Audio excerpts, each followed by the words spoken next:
कभी ऐसा महसूस हुआ है जैसे कोई अनदेखी शक्ति आपको देख रही है, जैसे किसी की नजरें आपके हर विचार को पढ़ रही हैं? क्या हो अगर वो कोई और नहीं बल्कि आप खुद हो, आपके अंदर की वो शक्ति जो अब तक सोई हुई थी? बहुत से लोग जीवन भर यही सोचते रहते हैं कि वो बस एक शरीर है, एक पहचान, एक नाम, कुछ रिश्ते।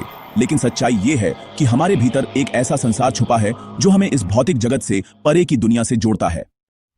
और उस संसार की पहली सीढ़ी है हमारी तीसरी आंख। तीसरी आंख का खुलना सिर्फ एक आध्यात्मिक कल्पना नहीं, बल्कि चेतना की वो अवस्था है जहां व्यक्ति खुद से परे देख पाता है। पर यह शक्ति तब मिलती है जब इंसान लालच, मोह, इच्छाओं और अहंकार से ऊपर उठकर खुद को एक उद्देश्य से जोड़ता है, मानव कल्याण के लिए, आत्म साक्षात्कार के लिए। जैसे जैसे व्यक्ति ध्यान करता है, अपने भीतर उतरता है, वैसे वैसे प्रकृति उसे वो सब देना शुरू कर देती है जो आम आंखों से ओझल है।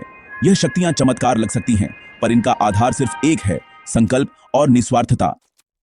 जब तीसरी आंख खुलती है तो सबसे पहले आता है ज्ञान और वाणी का अद्भुत स्रोत। एकदम से व्यक्ति को ऐसे विचार आने लगते हैं जो उसने कभी पढ़े नहीं, सीखे नहीं, सुने नहीं, लेकिन वो उसे समझ में आने लगते हैं। ऐसा लगता है जैसे कोई भीतर से बोल रहा है और वो सिर्फ उस आवाज का माध्यम है।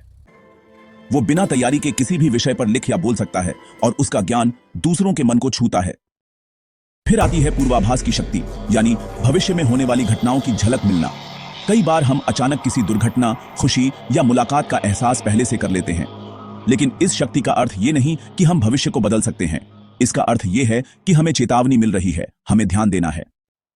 इसी से जुड़ा है पूर्व ज्ञान, जिसमें व्यक्ति को सपनों, ध्यान या ट्रांस की अवस्था में आने वाले समय की घटनाएं दिखाई देती हैं। ये सपने इतने स्पष्ट होते हैं कि लगता है सब कुछ आंखों के सामने घट रहा है। और ये अनुभव सिर्फ विजुअल्स नहीं होते, वो पूरा महसूस होता है, भावनाओं के साथ।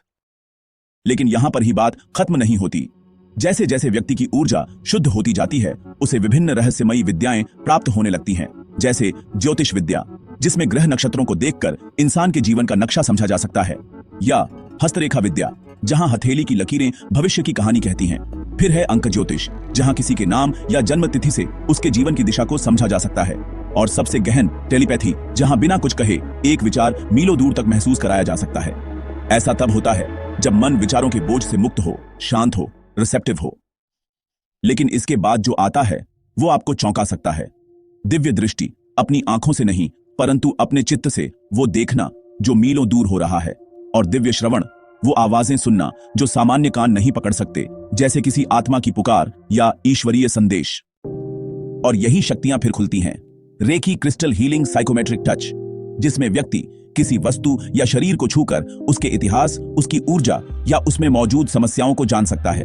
टेलेकाइनेसिस की शक्ति, जहां वस्तुओं को सिर्फ मानसिक ऊर्जा से हिलाया या प्रभावित किया जा सकता है। या फिर आत्माओं से संवाद करने की रहस्यमयी विधाएं, जैसे ओइजा बोर्ड या मानसिक चैनलिंग। और हां, हस्तलेख विज्ञान, जिसमें किसी की लिखावट उसके चरित्र और भविष्य की कहानी खोल देती है। या टी लीफ रीडिंग, जहां चाय के कप में बची पत्तियों की आकृति से इंसान की आने वाली घटनाओं को पढ़ा जा सकता है।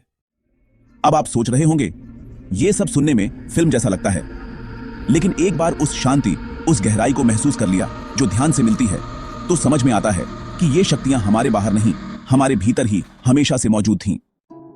इन सब के बावजूद सबसे गहरी शक्ति है अंतरात्मा की आवाज।